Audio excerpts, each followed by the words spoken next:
Hello, everybody. Welcome back to IDP Plus Trends on the IDP Plus podcast. I'm your co-host tonight, one of two. I am Johnny Freaking Fantasy. If you can't see, if you are just listening right now, it's at Johnny Freaking F1. If you can see, check out the bottom of the screen for my Twitter handle. I am joined tonight by my co-host, Steve from Average Joe's Fantasy Football. Steve, would you call yourself the owner of that? How does that go? I guess co-founder. And unfortunately, my partner had to leave, so I am now the official founder of Average Joe. So it is something I've been doing again with YouTube for a while. Obviously, give some hot takes, some fun takes, some just fun in general with the NFL on X as well, and of course Instagram and TikTok. So, you can follow me again. YouTube, Average Joe's Fantasy Football, or on X, AVG Joe's _FF. So make sure you follow me, and of course Johnny freaking One. Awesome. So yeah, thankful for the godfather of the company to be with me tonight. I'm very excited. We had a great tier 1 discussion on defensive backs in the free agent pool this year.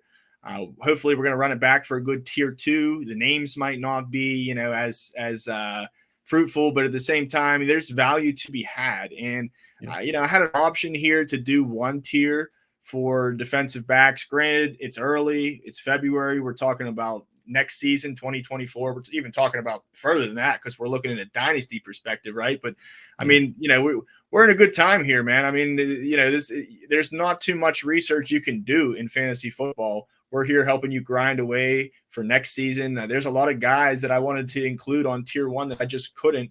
So I said, you know what? We need to make a tier 2 list for these guys. Defensive back this year in general, whether it be corner or safety, is very fluid. A lot of things can happen. A lot of guys can land in the right spot. A lot of guys who had down years, but over the last year or two had huge years are in this selection. So yeah, we got a lot. We even got some honorable mentions we'll mention at the end. So stick with us wire to wire. We are going to break down our tier 2 defensive backs. Before we get going, I just want to reiterate, if you haven't listened, if you've listened to us before, you're probably saying, Johnny, you're saying the same thing. So I'll break it down a different way, nice and sweet.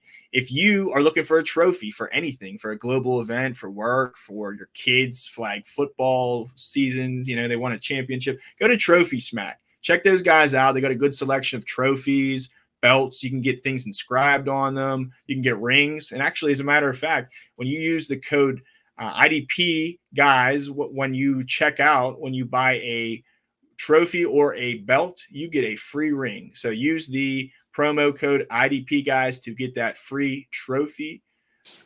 Free ring when you buy a trophy or a belt. So we're going to get into it. I know you guys want to hear, our second tier. I'm excited to spit it out to you. And we are, a little spoiler alert, we had a 1 cornerback on the tier 1. We got 2. So for all you guys who are looking for those cornerbacks, we got you covered as well. But how it generally seems to go is through scoring, especially, there's different types of scoring. But myself, I like to play in tackle heavy leagues. Just by default, when that happens, your safeties are going to get more looks, more chances for opportunities for tackles, right? So that's why when we talk about defensive backs, a lot of the time it is safety. But we got one guy on this list who was the number 1 defensive back twice this season, and somebody who I think was a top 10 or top 11 defensive back on the year from the cornerback position. So, yeah, there's a lot of fruit to be had at the cornerbacks. And by the end of the year, a lot of these guys, especially 3 or 4, you look at a Julian Love, a couple years ago. These guys come up, even one on our list. I don't want to spoil it yet, but yeah, there's cornerbacks that can have great fantasy value. So we don't want to forgo those, but we are showing some love. First one, boom. I guess I could spoil it. Here it is. The cornerback that had 2 top 1 overall finishes at the defensive back position, not even a corner at defensive back. He was the number 1 scorer twice, 2 weeks this season. He had 93 total tackles. He had big time interceptions, 2 pick sixes in the same game. So Kenny Moore, 28 years old. I'm not. To me, this is a shoe-in. I wanted him on tier 1, but like I said, it's just a deep year in defensive backs. If we were talking strictly safeties, if he's not 1, he's 2. Kenny Moore, I'm not scared. At 28 years old, the tackles are there. This guy rushes the quarterback. He's had 2 quarterback hits this year, but 15 over his 7-year career. Really, if you're in a league, Steve here plays in a league that you get rewarded. What is it, Steve? 3 points for a tackle for a pass defense? So you get 2 points for pass deflection. If it's an interception, then of course you're going to get a 2-point from that as well. So it combines it together.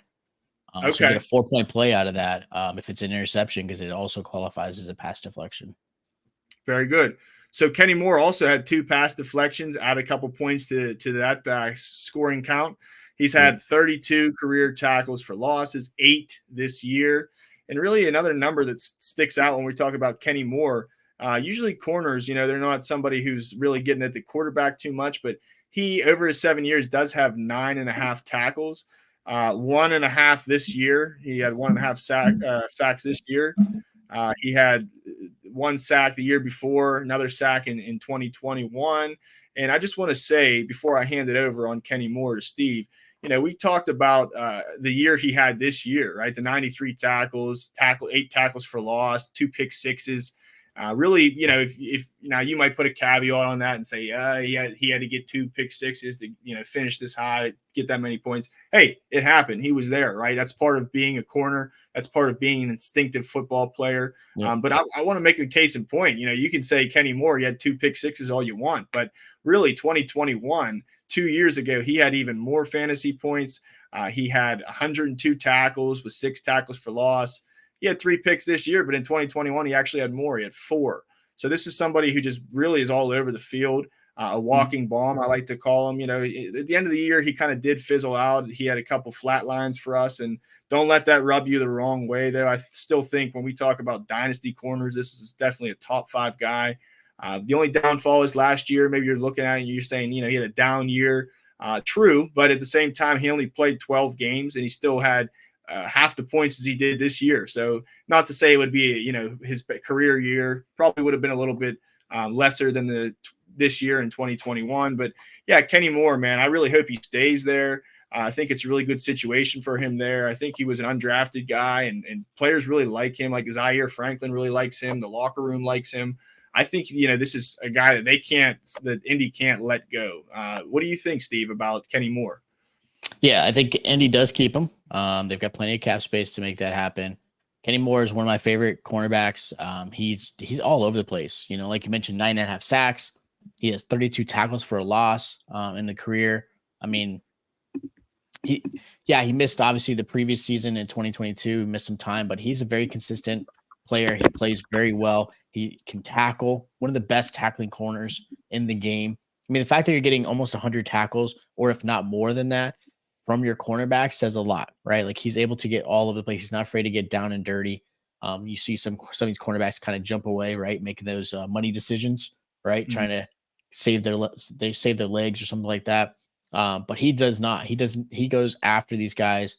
Again, makes some interceptions, big splash plays, obviously pass deflections. Like, that is huge for him. And like you mentioned, we had 6 in the tier 1. He almost squeaked into that tier 1 spot because he's shown up really well. His age does play a factor when it comes to dynasty, which is why he's at the top of the tier 2 list. You got to factor in that 28-year-old age, right? You've got a solid 3 to 4 years left of him, potentially being a top corner.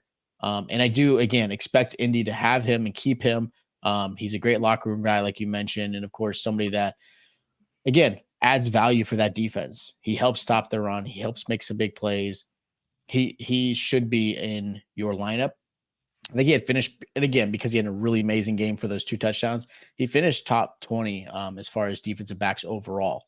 So again, 12-man league, he's there. Like, he's in that top 2 cornerbacks / defensive backs in your fantasy team. Definitely, right. I mean, yeah, if you have 2 defensive backs, 12 guys, that's 24. He breaks that seal, right? At the same time, additionally, if you have cornerbacks, I think this guy's almost like a little cheat code at that position, right? Like, has to be. I mean, this is DB value, and you're getting him in a cornerback. So if you can play him at the cornerback position, man, I think you're especially your backfield of the defense is really taking a rise there. Yeah, very I good. love this kid. Kenny Moore, man, I really hope he resigns. It kind of would scare me, just because of the player he's grown into, that it would scare me if he left. At the same time, this is somebody who has deep ties to this team. They kind of gave him his shot to grow, and he's really excelled, so I don't think he's really trying to go elsewhere. I think Indy really wants to bring him back. He's the corner piece of their defense. He's like the guy who's a communicator, even though he's not wearing the green dot at Mike linebacker. He's still a leader on that team. So Kenny Moore, 28 years old, he doesn't really quite make our DB tier 1 list, but we had some great safeties this year. It's a really deep class. Kenny Moore, to me, second best corner in this free agency pool. So yeah, to me, I really like Kenny Moore a lot. Next guy we're going to talk about is a little bit younger, and he's also a safety, so contrasting to Kenny Moore. But and somebody who I think is flying a little bit under IDP radars, and that's Jordan Fuller. Jordan Fuller from the LA Rams. He had a great year 2 years ago. He had 103 tackles. He broke 100. It was nice to see. This year, he had 94 tackles. He's definitely, let me put a disclaimer. This is, for me, I really like Jordan Fuller, and I rock with him a lot because it's tackles heavy. And to me, I'm in a league where I get 2 points for a solo, 1 for an assist. That's kind of rare these days. Usually you see less for a solo, less for an assist. That might adjust your mindset on Jordan Fuller, but at the same time, he's done nothing but make a case for himself to be a sure tackler and somebody who, if you're looking for tackles, is dependable there. Last year, you might be saying, oh, where was he last year? Well, he only played 3 games. He did have 12 tackles in those 3 games, but over his career, he's averaging 6 tackles a game. So at the same time, let's think 3 minus 17, that's 14 games. If he gets 6 tackles in those 14 games, that's 84 tackles more than what he brings to the table right now on his resume. Without those 84 tackles, he has, and Jordan Fuller's played 4 years. He has 279 tackles. So if you add those 80, we'll say 75, 80 tackles, that's 350, right? We're talking in our tier 1, Kyle Duggar had 4 years, 343. Fuller would have more. Again, optimistically, if he played every game, but Xavier McKinney, another top safety, 4 years, 279 tackles. So really, Jordan Fuller's out tackling him. And not to say that tackles are everything, right? There's other things that these players don't do, that these players do that Jordan Fuller doesn't. He hasn't had a sack this year. He hasn't had a sack in his career, 4 years. At the same time, 2 tackles for loss this year. I'm sorry, in his career, he's had 2 tackles for loss. This 2023, he's only had 1. So again, somebody who's in the back, who's making plays in the passing game, not really coming down in the box, dropping down and making plays, behind the line of scrimmage. But that's okay for me. Defensive back, you can't really chase the sacks. It's not like a defensive end where you say, I need 15 sacks. It's not going to happen. Antoine Winfield had 6 sacks, and that was premier. That's an outlier. I doubt, he repeats that. I wouldn't put money on it, but I doubt it, So Jordan Fuller, man, if you're in a league where you have tackle heavy or even balance scoring, I think that he's definitely earned a contract. Hopefully he resigns. I'd like to see him resign, but at the same time, I think there's a lot of teams out there who need cornerbacks, and at only 25 years old, I'm a little scared for Jordan Fuller there. I think he tests free agency. What do you think, Steve? Yeah, I do think he tests free agency. I do think that, I look at what he's been able to do. He had 8 pass deflections last season, 3 fumble forces, which is huge. So he made some big plays, created some opportunities for turnovers as well. 3 interceptions. So he's got some big splash play capability, which again adds value. Obviously in 2022, he was injured. So that does, hurt him a little bit, but he came back strong, in 2023. He still finished again as a pretty high tackling safety. And then of course, making those big plays. As far as, my type of scoring, he did a really good job. He had some really good plays. Consistency is obviously going to be a concern from him. He had some games where he's only putting up 3 or 4 points, and then he's had several double-digit games, right? So that is always something when you're talking tier 2s, right? You're talking guys that you're stashing, talking about players that maybe are not on the radar that you're like, hey, I've got some spots open. I'm trying to figure out how to give myself an edge in my dynasty league. Players like this, right? And I get it. Sometimes when you're grabbing players who are free agents, you're kind of nervous right now because of the uncertainty of where they're going to end up at and what type of scheme they're going to be in.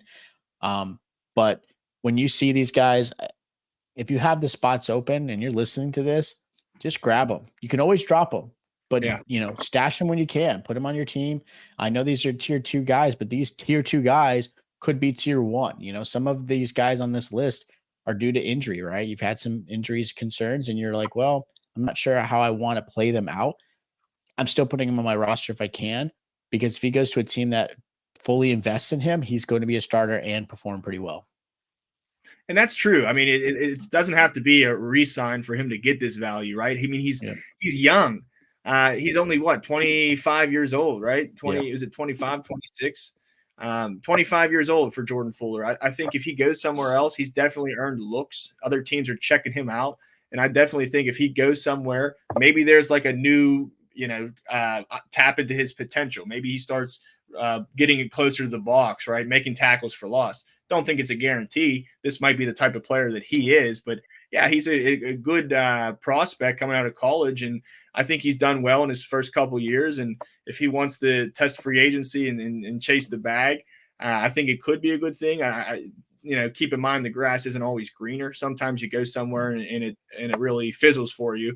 But yeah, Jordan Fuller. I mean, I wouldn't be surprised if he kind of made the jump and really beat what his 2 years, his 2 good years, 2021 and 2023. I wouldn't be surprised if he upped that next year, whether it be staying in LA or going somewhere else. I just think he's kind of coming into his own now, and you can't always look behind you, right? And even if you did, Jordan Fuller's he doesn't have like baggage besides the lack of tackles and lack of sacks, but I'm sorry, lack of sacks and lack of tackles for loss, but at the same time, yeah, Jordan Fuller, he's got promise. I think he makes the jump. And the next guy we're going to talk about, only 1 year, not even 1 year older, but his old battering mate was Taylor Rapp. I like Taylor Rapp a lot. I still think there's a lot of untapped potential in him. At 26 years old, he had 2 great years. The last 2 years in 2021, he had 94 tackles, a sack and a half, 2 tackles for loss, 4 picks.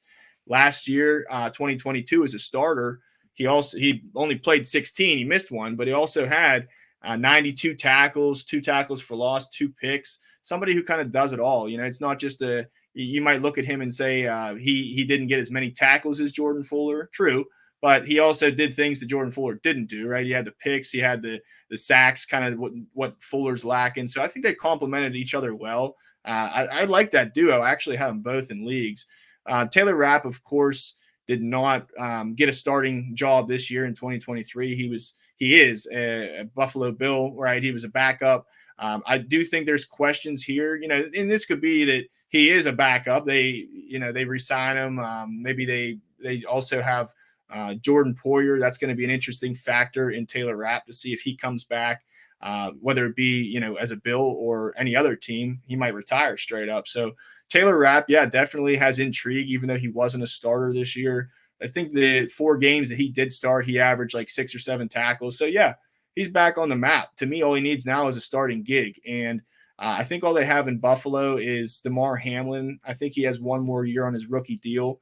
So I think that he is back kind of by default, cheap option, right? But, man, especially if Poyer retires, I think Taylor Rapp's definitely going to be a name to skyrocket, coming into redraft and coming into July and August that people are going to sniff wind of. So, Taylor Rapp, as much as he, was a role player this year and kind of had a down year, I still like him long term. And I think he has untapped potential. And this is a name you want to jump on sooner than later. What do you think, Steve? Yeah, Rapp definitely has to get into the right spot. Obviously coming into the Buffalo with a 1-year contract, kind of essentially knowing he was going to be the backup behind Poyer. I think obviously the landing spot's going to be a factor. If he can get in the right spot where they do see him as a potential starter, his value is going to be great because he has played well when he did have that starting role for the Rams. So because of that uncertainty, because of where he may or may not end up at, he's definitely a great player to grab. And I know we're talking dynasty, but if you're also talking redraft, sometimes you can get a player like this off of waivers or late drafts just to kind of stash him because he's no longer in people's forefront in their minds, right? You're thinking other safeties and you're thinking other defensive backs. He might be somebody that if he's on the right team and gets that starting role, can sneak up and be a top, 25, top, 30 type of defensive back that will have some value for you this upcoming season. Because when he did play, he played well. Like again, he got you close to those 100 tackles. He got you some interceptions. He got some pass deflections. He made some big plays. He had a fumble recovery every single year the last 3 years. Like he's done well. He's very good at staying on the field. He doesn't get hurt very often, which is very important. So he has the value. He did well for the Rams. He obviously left after his contract had ended, went to the Buffalo Bills. And I understand that the Buffalo Bills are a team that, had some setup, the season for a possible Super Bowl run. Didn't happen, but, it's fair to say he went to a team that he thought can help win a championship. Don't blame the guy. But I think now he should be in a good spot to be signed at a good price and could potentially be a starter. And good point, man. I just want to say it does seem like year after year, playing in these IDP leagues, especially the defensive back position. Linebackers, it happens too, but the defensive backs, man, it seems like things are very volatile. I mean, you looked at a guy like Jesse Bates, you might have been saying, he's getting older, he's switching teams. He actually got better, right? You look at a guy like Julian Blackmon, who really wasn't a household name at all, wasn't a IDP relevant safety. And then Ali got a shot this year and boom, he skyrocketed. And you can kind of hint those things, gauge those things if you listen to podcasts like ours or find tweets out there. That's how I got caught wind of those guys, right? Is doing that research close to redraft. But yeah, Steve made a good point. And a guy like Antoine Winfield, who was number 1 at the list, probably is going to be the first 1 or 2 safeties off the board in redraft dynasty leagues, right? Any kind of real startup leagues at this point, those guys are like 1 and 2, 1A, and everyone else is 1B kind of. So yeah, if you don't want to pay that premium, and there's, like I said, you might be looking at it like me. Antoine Winfield had 6 sacks. I doubt he repeats that. I'm not paying money against it, but at the same time, yeah, you don't have to put your money in that. Some of these guys might regress a little bit. Xavier McKinney was number 2 on our list. He can go somewhere and it doesn't work out for him, right? So the price you have to pay for some of these guys, Kyle Duggar, even Cam Curl, right? Let people take them early. If you have sleeper options, like we're telling you, I mean, if you go to a guy like Jordan Fuller, Taylor Rapp, Julian Blackmon, I think these are really good safeties, defensive backs in general to invest in, for the price you have to pay. Their ADP will be much lower. I think, you don't have to have 120 tackles and 6 sacks. Julian Blackmon, if he hits 100 tackles, Jordan Fuller, if he hits 100 tackles, does a little bit more for me. Yeah, these guys are juicy down here. So great point on that, Steve. You don't always have to pay the premium price, and sometimes if you do that, you get robbed. It doesn't work out, right? So especially at a position that's so volatile, it seems like there's just always guys to pick up. And it's nice that we're given this information because I think some of these guys will be those next guys to pick up, right? Yep. Awesome. Speaking of that, I'm glad this is a crazy transition. We talked about guys to perhaps pick up. Yeah, maybe not the next one on our list, but he definitely could not be left out due to intrigue and only at 25 years old. Jeremy Chinn. Not saying go out and pick up Jeremy Chinn and grab as many shares as you can.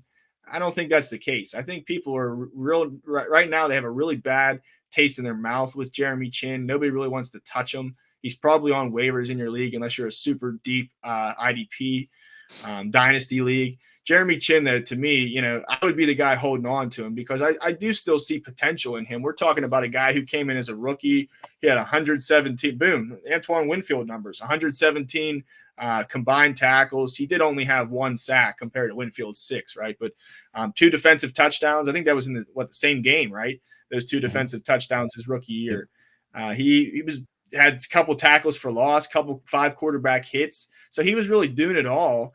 in 15 games. That was perhaps the most impressive part. It wasn't even a full season. It was he missed a game, right? So it could have been even better. 2021, he had 107. The tackles kind of dipped there. He did have his sack. He did have 5 quarterback hits. He actually had 4 more tackles for loss than he did in 2020. And we thought things were all good. We thought our guy is gonna pick it up, and he just had a down year. All of a sudden, 2022. I mean, he only played 11 games. He only started 11 games. The tackles went down to 70. He still got a sack, but tackles for loss weren't there. Quarterback hits went down to 1, and that's where it continues to be this year. 1 quarterback hit, 2 tackles for loss. Ugly. I mean, he put up defensive tackle numbers. He only had 30 tackles, 18 and 12, 18 solos, 12 assists. So, I mean, Jeremy Chinn, he only started 8 games this year, only played in 12. I'm not exactly sure what is going on there. I'm not a Carolina Panthers enthusiast. At the same time, I think he did get benched a time or two this season. And, I can't argue it. If he was the best player on the field, he would have been out there. I don't know if it's something scheme. He just needs a change of scenery. But I don't see him sticking. And I am a Pittsburgh guy myself. And, the way that they used Keanu Neal, we need some linebacker hybrids back here in PA in Pittsburgh. So Jeremy Chinn, if you're hearing this, come to Pittsburgh. I think it's a good fit for you. I think there's still fruit on the tree for Jeremy Chinn, and he's somebody definitely to monitor. Don't go chasing him, but definitely monitor. Steve, what do you think about Chinn? So I love Chinn. I have him stashed in a few of my dynasty leagues. He did burn me.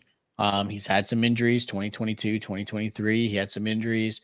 He came back from injuries for 2023, and then he was just pretty much left to kind of rot on the bench, unfortunately. Like, you have a guy, and I get it, some of it's his skill set, right? Like, he's not a guy who's going to be, cover 1 safety. He's not a guy that's going to be a great cover 2 safety. He is a guy who's going to help you stop the run, help you kind of cover the middle, cover the tight end. Like, that's what his gameplay is.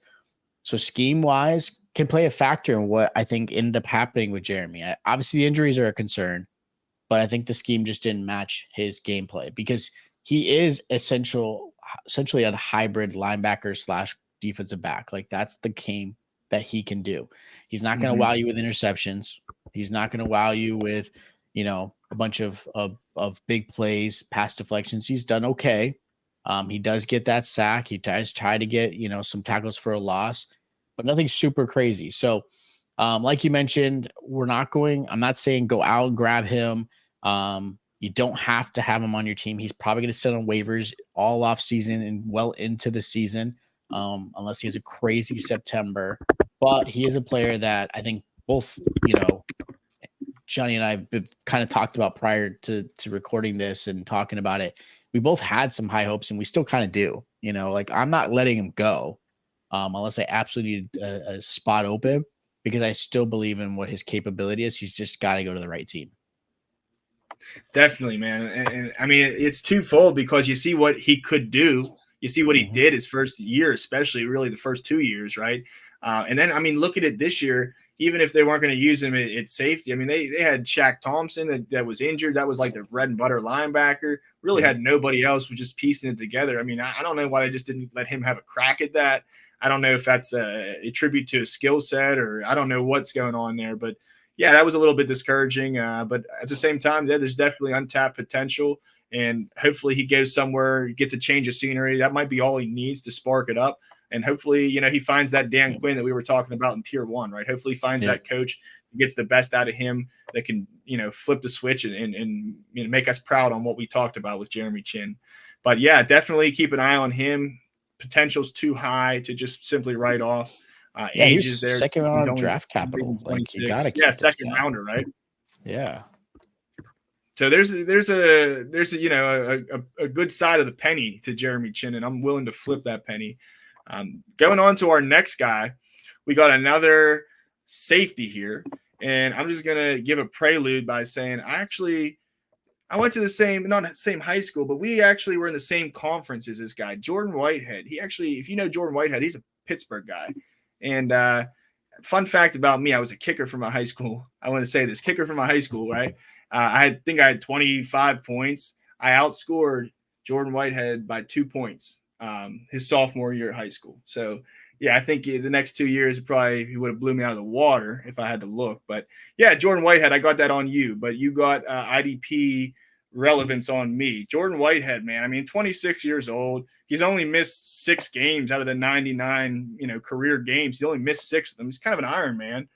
He had a nice year. We talk about the importance of tackles and defensive backs. Yeah, he had 97 of them. So to me, he checks the box there. And it wasn't like this was a fluke. Over 6 years, he's had almost 500 tackles. That's almost 100 a year. So to me, he checks that box real nice. He's kind of had a little bit of inconsistency problems. He kind of maybe has a 3 tackle game, and all of a sudden, boom, there's a 10 or 11 piece. So that's not a bad problem to have. By the time the season's done, it looks like he gets his numbers. He's still young. Hopefully, I'd like to see him get re-signed in New York. 29 tackles for loss is a big number looking at Jordan Whitehead. I mean, he really, it's not a guy who's going to have the most sacks. He's had 2.5 over his 6-year career, but man, he doesn't have to get the sacks to get behind the line and make some tackles. 29 tackles for loss. That's only 3 less than Kenny Moore on their careers. Yeah, really impressive. I really like Jordan Whitehead, especially in New York. Not only is a Pittsburgher, he has my vote with that, but he also is somebody who gets those pass deflections. He's had 9 this past year. So really checks the box there, plays 95% of the defensive snaps. I really like Jordan Whitehead, especially, like I said, in New York, and I'm excited. Hopefully they bring him back. I don't think he's going to go break the bank elsewhere, but I do think he's a player that has more value than on the surface of when we talk about IDP guys. Jordan Whitehead doesn't really get talked about a lot, but he's consistent. What do you think, Steve? I love Jordan Whitehead. This is his best fantasy, season. 9, again, like you mentioned, 9 pass deflections, which is huge in my league. 4 interceptions. He almost had 100 tackles. He played really well in this defense, especially, let's be honest, the Jets defense was on the field a lot. Their offense struggled a lot. Yeah. So he had opportunities to get those points and get those tackles. My only concern with Jordan Whitehead is really, does he come back? I would love for him to come back to the Jets. I think he was a perfect fit for them. But they only have $5 million cap available this offseason. So obviously there's going to be a lot of adjustments. They're always going to make room to try to fix their cap situation, but they're not a team that doesn't have a lot of cap space. So they don't have the luxury of just signing everybody, especially when a lot of your money is in players like, Aaron Rodgers. You got to save some of that money for Breece Hall, Garrett Wilson. Like, they've got some really young talent that they've got to think about for the future. So I'm hoping Whitehead stays. He could be one of those guys who takes a loss, has to find a new home. But wherever he goes, I think he's going to be a great benefit to that team. He's going to make some big plays. Again, consistently a couple interceptions, get some pass deflections. Again, tackling machine when he has to be. So I like him a lot. He could have easily moved up in our tier list because I think his age and his ability could definitely get there.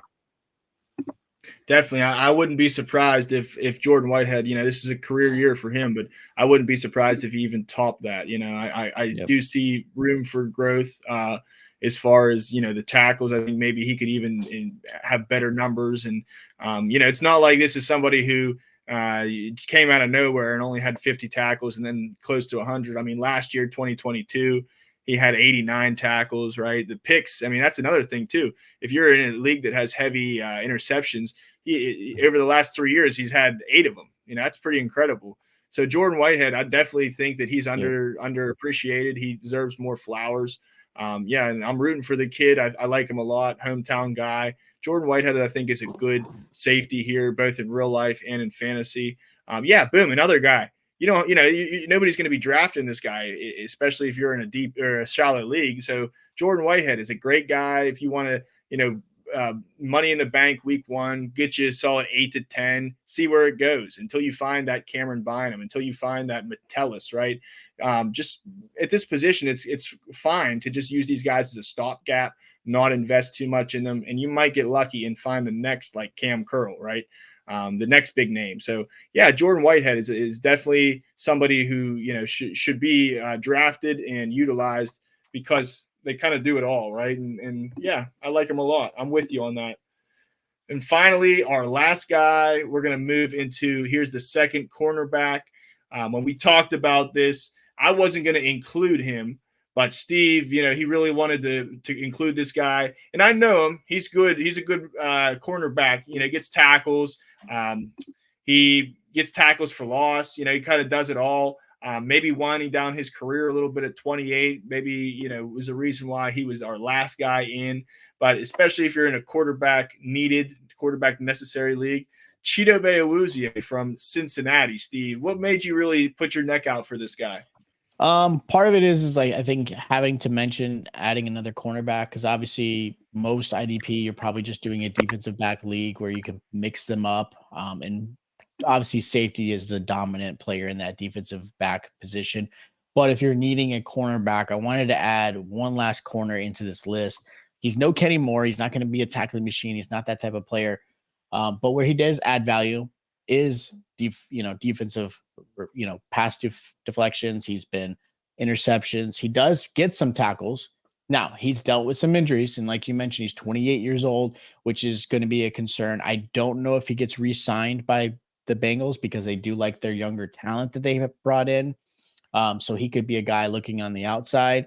But because of his veteran, expertise, his leadership, he's been graded pretty well by PFF. Like he's going to find a new home. I don't expect him to be the cornerback one for the new team, but I think he can be a solid cornerback too. Like I think like Stephon Gilmore when he came to Dallas, like he came in knowing he's going to be there to help that team out in all aspects.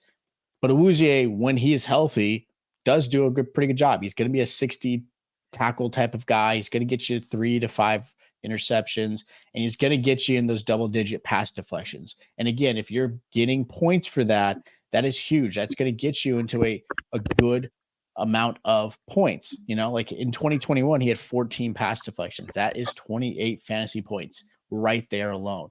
So the value is there when he's healthy, put in the right team. Again, his only concern has been his health due to his age and his play. But I think he's going to find the right team, and you put him in the right scheme. I think he's going to be a solid cornerback too. That gets you some plays. Like we mentioned on these guys, these aren't players you're just going to go and grab and put on your team right now. But I wanted to mention another cornerback that is going to be a free agent that I think has some strong value. And again, somebody you might want to stash, and not a player you're going to think about all the time. But, again, this is all about giving you an edge over your league mates. Absolutely. And there were guys that didn't make this list that we were sitting here and talking about. And I just want to give those guys a quick shout out too. We'll go with our honorable mentions here. Another cornerback that we decided to not put on this list, either tier 1 or tier 2, but we had confidence in is Jordan Fuller. I think that guy's a good tackler. This year he had 79 tackles. He only played 15 games. 2 years ago in 2021, he had 77 tackles and a sack. Maybe he goes somewhere and plays more of a safety role. Maybe he does that in Washington. But, yeah, kind of a player who also does it all and gets picks too. So Kendall Fuller, another good cornerback. And then I'll rattle off some other good options here to at least keep note of. Now, like I said, it was a really deep defensive back free agent list. We only could talk about 12 guys, but there were guys on this list that we really wanted to address in these honorable mentions. DeShon Elliott, 26 years old. He had a down year with Miami this year. After his week 1 showing, he had, I think, 20 points. He had maybe 8 tackles. I picked him up, and I thought, oh, this is going to be the DeShon Elliott we got in Detroit. It just wasn't. But don't lose this guy. I mean, if he stays in Miami, yeah, I'm really not drafting him. He's going to have to prove it to me. But if he goes somewhere else, I mean, we're talking about a guy who, he really sets it off in the tackles. When he played for Detroit 2 years ago, let me pull up the stats here. I want to say he had close to, I think he had over 100 tackles. DeShon Elliott, 2022, he had, what did he have? 96. He had 96 tackles in 2022. So, yeah, that's a great player. I think if he goes to the right team, don't think it's Miami. I don't know. I don't know about you, but I'm like a historian kind of in the sense of like, who was the last good defensive back? I wouldn't even say Javon Holland. I mean, like, he's flashing the pan, but like he hasn't put it all together. He was injured, right? I'm thinking like Rashad Jones was the last good defensive back for Miami, right? So, I don't think it was his year, but not somebody to stash, but definitely pay note of if he goes to a good team, a good landing spot, and he has a starting spot. Additionally, we have Jonathan Owens, who's 28 years old, but had a good year when called upon this year. Basically a big tackle guy. He's not really going to get picks or light up the world behind the line of scrimmage, but yeah, somebody who can get some solid amount of tackles. Again, 28, maybe not, the youngest, and I hope he goes somewhere else and doesn't stay in the mix here with Rudy Ford and other guys. And they also have Darnell Savage, which is a rabbit hole in itself. Another guy, PJ Locke from Denver. I think if he gets re-signed, PJ Locke really he showcased what he can do in the last, I think, 6 or 7 games when Kareem Jackson was falling out of the fold due to suspension and then eventually getting released. But yeah, PJ Locke, don't ignore what he did. He's only 26 years old. I think he had 3 sacks in the last couple games there of the season, had big tackle numbers, eight tackle games. I think that if he re-signs there, this can be something that sticks. I don't think he's a flash in the pan. Another guy, if he gets re-signed, me personally, I'm going to draft day and redrafts, and I'm putting my last pick or free agent in PJ Locke if the right stars align for him. I think that he could be somebody who flies under the radar and have a solid DB2 at least floor if he's starting there in Denver. And finally, we'll give 2 other cornerbacks honorable mentions. Actually, only one, because we talked about the other, and that was Chidobe Awuzie. I forgot to take him off the list. One more for you, Keisean Nixon. I really like him. It was a really good, fruitful landing spot for him being in Green Bay. If you're in a league with return yards, I want to say he had like 700 return yards too, so that really set it off for Keisean Nixon. But he's somebody who's only 26, gets returns, makes tackles. I think we're only seeing the tip of the iceberg with him. I think there's plenty more to come. So if you're in a cornerback needy league and Keisean Nixon's out there, especially coming into next year, don't be afraid to take a chance on him. Steve, is there anybody else I forgot or you'd like to add to that list? It's tough to say. So I would say Geno Stone possibly for Baltimore.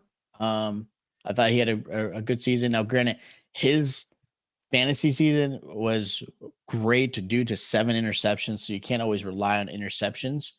But he still had a really good fantasy outing. So I really liked him. And then you could possibly put Steven Nelson from Houston. He's a little bit of an older guy. He's 31. He might be somebody you may want to consider. He had 63 tackles, 4 interceptions. He actually had an interception for a touchdown against the Browns in the playoffs. So he has that big play capability. So again, somebody, if you're in a scoring league that's got big splash plays, Steven Nelson might be somebody. My only concern is I just don't know where he'll end up starting just because of his age. 31, it's a little bit tougher when you're a defensive back. But those would probably be 2 I would probably, add there. And Geno Stone, let me just say, it's a tough thing with him because if you look up like PFF and top 10 safety, top 10 defensive backs, he might be like 3 or 4. But when you look at his credentials, what he's done over the last 2 years, that just the tackles haven't been there. He really did have a great year. Kind of that Deron Bland. Are you going to chase the picks, right? He did have 7 picks, and you can't take that away. But at the same time, maybe if he goes to a team that like is not playing 3 safety sets, maybe that kind of enhances his level. So we didn't have him on this list. It's kind of like based on history, and for us, he's on a prove it deal. He got to prove it, right, to get his signing. But yeah, Geno Stone, somebody who can easily be on this list and easily take a step up in as a whole as far as his production. So definitely good calls there, Steve. Thank you for that. All right, well, we are going to sign off. Thank you for listening. Thank you for watching. We are going to pick up next week with defensive tackles. So I believe that we're going to have 1 tier. It is a little bit of a shallow defensive tackle free agent pool this year. So continue to ride with us here with the IDP guys on the IDP Plus podcast. Thank you for listening. Bless yourselves for this offseason. Enjoy it. But yeah, come back and get started, because it's never too early to get ahead of your opponents. Bless up. Thank you. Thank you for watching this IDP guys video. If you like this content and you want more fantasy football content, click here. If you enjoyed this video and you want to see more videos to help you master your IDP league, click here to subscribe.